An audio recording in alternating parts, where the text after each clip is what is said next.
All right. Well, Facebook Live doesn't seem to be working. If you want to chat to me, I guess get on the YouTube. I just got to do this. I don't have too much time today. Um, anyways, drop in at Pipeline Audio number 19. I'm still testing and testing and testing. I meant to be testing some more gear today and doing a broadcast from the school.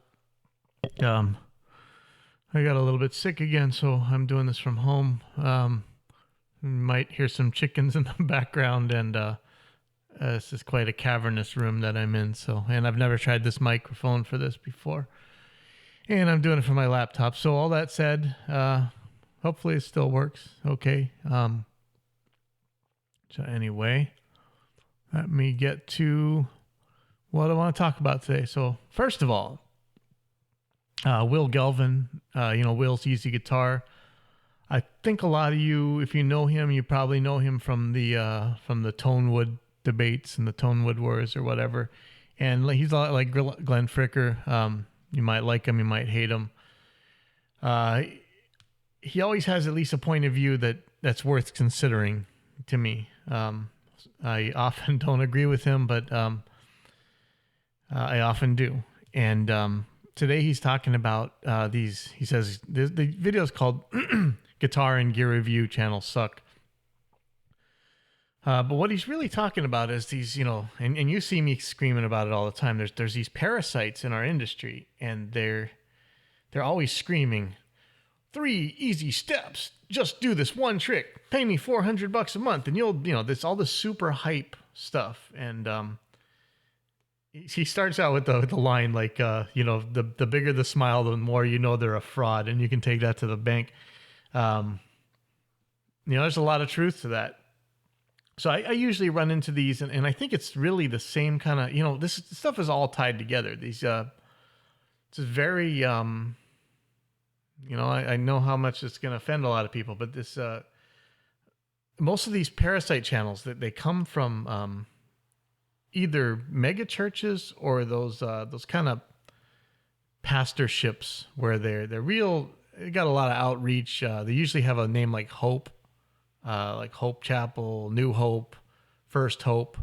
You usually find these kind of churches in strip malls. They usually prosperity gospels. I really don't want to get all into religion and stuff, but often you will see that these kind of channels, they come from this kind of stuff. I think, a lot of it probably has to do with the way church kind of took over the live industry a long time ago, but they kind of have the recording industry as well, Nashville and everything. But anyway, it's the same kind of tactics, and is going to tie into the other stuff later because, it really does. But it's the prosperity gospels. You usually see multi-level marketing type people involved. Often you'll see the same people doing both multi-level marketing and life coaching, and then they'll also be offering secret mixing tips or secret marketing tips, and it's the same kind of people, and it's just a thing. Like, I know a lot of people can compartmentalize their thinking, so they may be doing critical thinking in one area and not in another or whatever. And I know how offensive that sounds. I'm sorry, but it's the truth. So this ties into a lot of what I've been doing lately, where I'm actually testing gear and seeing just how different it is from each other. And you will see, as I get these videos taken down and these pictures taken down that show comparisons between objects, that there's a lot of God of the gaps thinking. Like, as soon as we find that there's no difference in frequency response, then they say, oh, it's distortion. Then we find that there's no difference in distortion, and they say, oh, it's the nonlinearities. As you turn it up, you're going to see that it's way different. And then we find out that that's not true. So they always want to hide it in some place. So there's always a God of the gaps. There's the magic is always hiding someplace, and they'll always move the goalposts back one again every time you find something new. And I don't know if that's the exact fallacy. Is God of the gaps moving the goalpost fallacy? I don't know, but anyway. That's what Will's talking about. He's talking about these people. They're just always exploding hype. You see it on your marketing and in Facebook and everything, and you'll see it. It really got big during the what a lot of people call metalcore, where it's just this Jesus rock, but also a prosperity gospel kind of tied in with it. You talk about money, money, money, money. I mean, it's just constantly about money. You watch these, man, I don't want to throw anybody under the bus, but so there's a lot of podcasts and websites offering to help you make money in your studio. Money, money, money. And it's funny because at the same time they're talking about church this and church that. But that's where it comes from. So anyway, that was what I want to talk about, Will's thing, because it really ties into what I deal with all the time. And honestly, after the parasites, after I really try and get this gear stuff done, I really do want to start talking about parasites and start talking about what really matters in, what you're doing, your sound and everything. So I want to take a look, see if anybody's. Yeah, I don't see anybody in my chat, so thankfully, because I don't know what's going on with the Facebook and everything else. So sorry, this one's gonna be a little bit rambly and stuff. I'm trying my hardest here. I'm not doing good today, so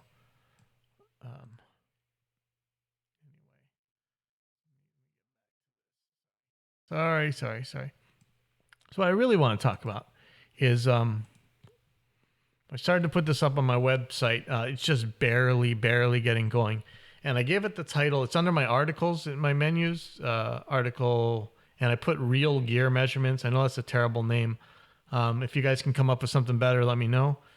So it says gear reference charts and measurements. I will be posting tests done to actual audio gear with apples to apples comparisons. No more of this gear forum, marketing machine, shill, true believer nonsense.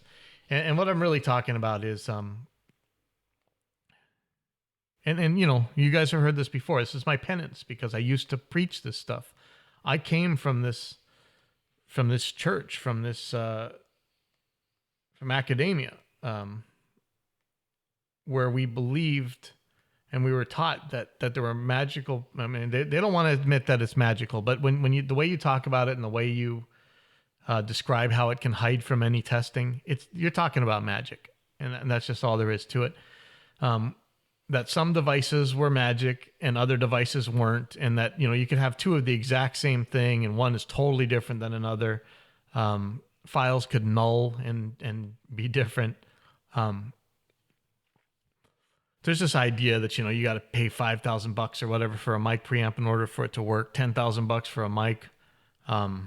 Super expensive converters and stuff. And back in the day when I used to preach this, I had a tech room full of testing gear, and I worked on the gear all the time, and I could measure. As I measured to make sure the stuff was working right and to repair things, you could tell. You could pull in a Mackie, supposedly a piece of crap mic preamp. And yeah, sure, in the early days, they were not quite as good, but some of this old stuff was noisy and it distorted and had a skewed frequency response. But as things kind of moved forward in time, things just got pretty good. And, in the 2000s, by 2010 at the latest, come on, even the cheapest of gear had gotten so flat, so low noise and so low distortion that it's just not. It never was. It never was the case that fidelity was going to keep your song from impacting people. Like, the Misfits weren't like super bajillionaires or anything, but they impacted a lot. Think of how many bands the Misfits launched. Think how many lives they touched. And that stuff was recorded horribly. You could, to argue that you couldn't get that recording off of the cheapest stuff out there today, you're out of your mind. So it's never been about the fidelity, but we do like to talk about the fidelity. We're engineers, this is what we do. And nowadays the gear, even the cheapest gear, it's pretty close. And I really hate to see people just getting into this and really trying to learn and everything. And they're stopped because all the alleged experts, all the preachers, all the ivory tower professors, tell them, oh, no, you can't possibly record your guitar unless you spend $50,000 on stuff. You can't possibly record your guitar through that interface. It's nonsense. You can't possibly record your vocals, without spending a fortune. Your room still matters. We haven't really gotten rid of the technology to do that. And you probably hear this right now while I'm talking. The stuff's bouncing all over the place. But in terms of mic preamps and analog to digital converters, this stuff is crazy flat. One of the pieces of gear, and hopefully this is going to work. One of the pieces of gear that I went and measured was the always hated Behringer ADA 8000, which is like it's like an 8-channel mic preamp to ADAT, and it has line amps on it, but they go through the mic preamps no matter what you do. And for those of you who can watch this, I'm going to pull up. This is a measurement down to 0.1 decibel resolution between so this is the other thing, a 20-year-old Motu 2408 Mark II, the Behringer ADA 8000, a Focusrite Octopre, which also has 8 outs and has line inputs, but I think they also go through the mic preamps. An Apogee Rosetta 200. That's got to be a benchmark analog to digital converter. Think of how many times that was used. And a Midas M32 in line input mode, which still goes through the mic preamps, which is pretty amazing. A single handle. The Midas mic pre is pretty awesome, actually. So anyway, I've got a picture up, and it's the frequency response. The Octopre and the Rosetta are really, really, really close. The ADA 8000 is extremely close to those as well. It's within 1/10 of a decibel throughout the whole range. I mean, that's just how it is. And I'm, you might want to say that this is the God of the gaps thing. Maybe fidelity's hiding someplace, but it's definitely not in the frequency response. So I'm also, let's see if I can. Yeah, I don't like the way I did this. So, they say, well, definitely those things are noisy. They're awfully noisy. So here's the noise. They're all around 140 decibels. I mean, they're all really quiet. The Behringer does actually have some spikes. They all kind of have little spikes, but it's all way down there. At the minus 16 input level, they are down at minus 110. So, it's 90 something decibels down, even for that Behringer, for the loudest one. But it's really close to the Rosetta. It's really close to the Octopre. It's really close to the Midas. The 2408 Mark II, interestingly, so doing this test was tricky. That one's reference level is minus 12. And so it's got a lot less output. So I'll talk about reference in a little bit, but so it's always going to appear noisier. And so the other God of the gaps was the distortion. And this picture, I'm actually doing the Octopre. There was a problem with the test. There's some later tests that'll show you. Again, on the distortion measurements, the ADA 8000 and the Rosetta and the Midas, they're just way down there. And that was another thing about the the alleged nonlinearities. That you could go all over the internet and find all these quotes about the Midas mic preamps, and we're going to see in a little bit that's just not quite true. I may not have this. I'm not sure what I have at home. And again, guys, I'm sorry. I wasn't. I tried to get down to the school to do this from there so I could really show some graphs and stuff, but I got about 1/10 of a mile and I just turned around, not feeling good. I want to talk about how I'm doing this, so I'm going to pull up Brightmark Audio Analyzer. I had a lot of, but it's tricky really trying to figure out a methodology to do this. But what I ended up doing is ended up using Brightmark Audio Analyzer, but that software has a lot of issues where you can't you can't turn things up or down. Some of them you can, some of them you can't. So I ended up generating some wave files, and here I have it in Reaper. I don't know if you can see these, but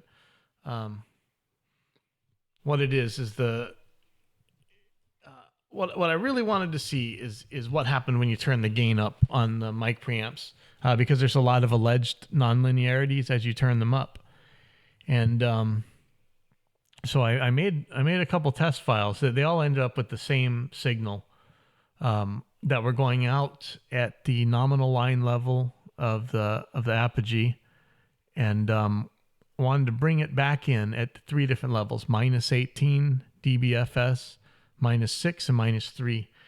And in order to get the signal to look like a microphone to the mic preamps, and again, I know you guys are gonna, there's all kinds of God of the gaps in these. There's flaws in my methodology, whatever. This is, you got to admit that if this test is wrong, it's wrong by a few decibels, if that. We're probably talking about it's wrong by 1/10 of a decibel, maybe.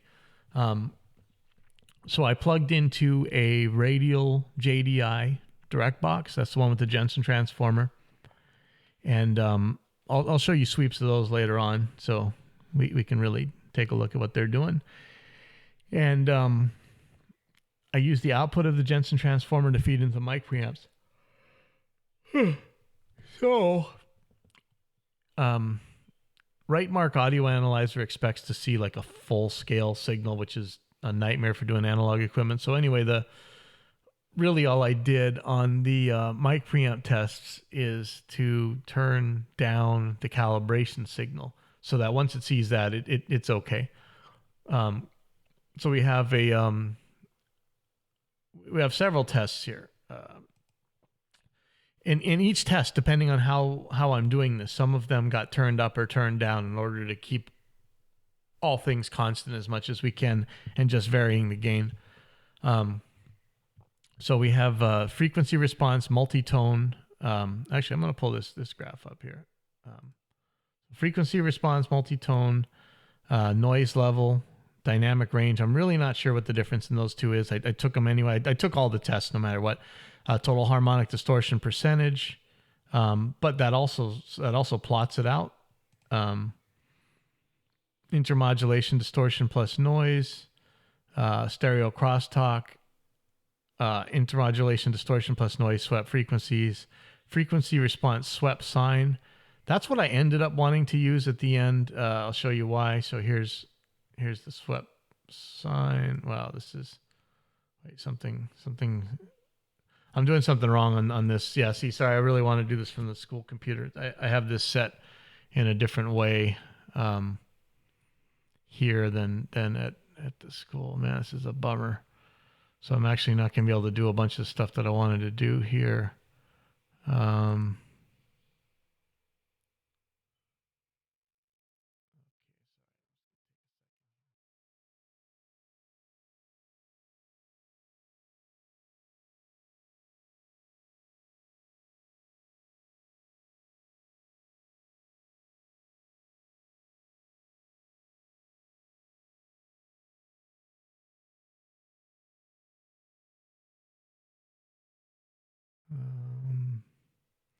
Sorry, I'm just trying to set this up the same way as I have it at the school.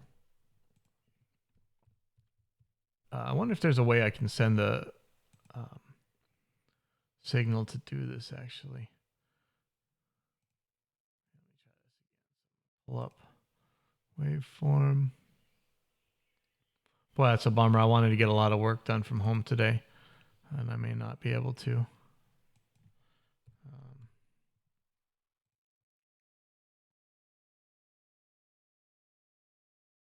Yeah, something is drastically wrong with the way. I have no idea. I'm sorry. So anyway, I'm doing this Rightmark Audio Analyzer. That's the way I'm measuring it. And so, like I said, I'm using the direct box for the mic preamp tests. For the DI tests, I'm going to use the... what I'm doing is I'm varying the level going into the DI. So I'm going in at about the level of my EMGs into the DI, And then the next one, I'm going in at the level of a passive Schecter humbucker that I have. And then I'm also doing one at the level of a single coil that I have. And so that's how I'm doing the direct box tests. And for the line tests, I was going by the Apogee's reference of minus 16 equals 0 VU. I'm just feeding it in there and seeing what comes back out. So I'm going in at minus 16. So line and analog to digital converter test, actually. I'm going in at minus 16, minus 6, and minus 3. And so that's what I'm coming up with. Boy, am I totally bummed that I can't get right mark to act the same way as it does at the school. It's bizarro. I wonder why that is. Anyway, so it's funny because one of them works the same way. So what I come up with, let me pull up. Okay, so I showed you the analog to digital converter one. So I'm going to go back to, and again, you guys get better names from me for this, and I will gladly take them. So for mic preamps, I'll pull up a chart with all of them. So if you're zoomed out to like a half decibels, these things almost all look identical to each other. I'm looking at the ADA 8000, the Behringer, AMEC 9098. You're talking high dollars for that thing. Octoprene Mark II again, the Midas M32, and the 896 Mark III mic preamp. And they're all really close to each other. There's a goofy half a decibel, almost a decibel boost from the AMEC starting at about 5K, and it slowly ramps up to about 0.8 dB, around the 20 kilohertz mark. So, you could use a shelving EQ to approximate that, I would assume. Maybe that'll be a test I do. Let me remind me. I'll try and turn the focus right into the AMEC just with the EQ. So you're talking super high dollar versus dirt cheap.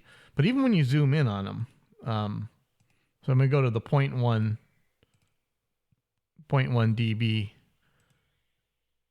They still look pretty flat. There's some goofiness in some of these, some ripples and stuff, but nothing to write home about. The A96 Mark III, it's doing something a little bit goofy, and both it and the Midas roll off the high end by almost half a decibel. But again, it's something you can correct with the shelf. So maybe you have half a decibel more high frequency noise, but I mean, it's not something, let's be honest about it. You're not going to notice. Noise level, these guys all do excellent. There's all these mic preamps, but one of the things I really wanted to show was the, and it's a bummer because I can't show it on the, I can't really show it on the M32, which is where I wanted to show it. But there's, these claims that as you turn them up, then they really start to show their character. And now I'm sure when you clip them, if you actually clip them, that's one thing. But, operated in their normal range, these things are amazingly linear. So I'm gonna show this. So here's the AMEC 9098. One, if anything's gonna have character. So this is zoomed all the way in, 0.1 dB increments at all three levels, minus 18, minus 6, and minus 3. The frequency response is identical. Let's look at distortion. It's a little bit hard to see because these things are hiding each other, but the distortion just goes up in a completely linear range way. It looks exactly the same at the lower levels as the higher levels. And I mean, I got up to minus 3 there. You shouldn't be going to minus 3 on your analog to digital converters. That's way up there. Most of this stuff is meant to work at minus 18 or minus 15 is 0. So, going way, like, what would you do on a tape recorder? You might go a little bit above 0, and then you hear all these stories about how people used to slam it and stuff. And we kind of did, but we're not going 18 decibels above 0. Come on. So there was the Art Dual MP. I don't know if mine's broken or if it's just a goofy device. It came up with all kinds of screwy frequency responses depending on the level, and this is one of the ones where it has an output knob, so you could actually turn it down, and crank on it to purposely distort it. And so, I did just that. And the results on that thing didn't look too good. This isn't the tiny little Art mic preamp box. I'll be testing that one pretty soon. I remember one of these things got some really good review in an SOS article. So I'm hoping it's not that one, because if it is, then I'm doing something drastically wrong. But the focus rate was the same thing. It didn't really have any difference as the stuff changed. I mean, the distortion stayed the same way it was before. There's a tiny bit more like you can't see the charts from here. I'll add the charts later on. But anyway, that was my testing methodology, and that's what I'm continuing to do. And the only other thing really going on right now is I'm still taking that programming for musicians by Mad Cat Music, and I am so far behind right now. I'm very frustrated. I could probably use some C++ help, but I just got to get my stomach in order, and want to finish testing so I can get that out of the way. And I'll talk to you guys later.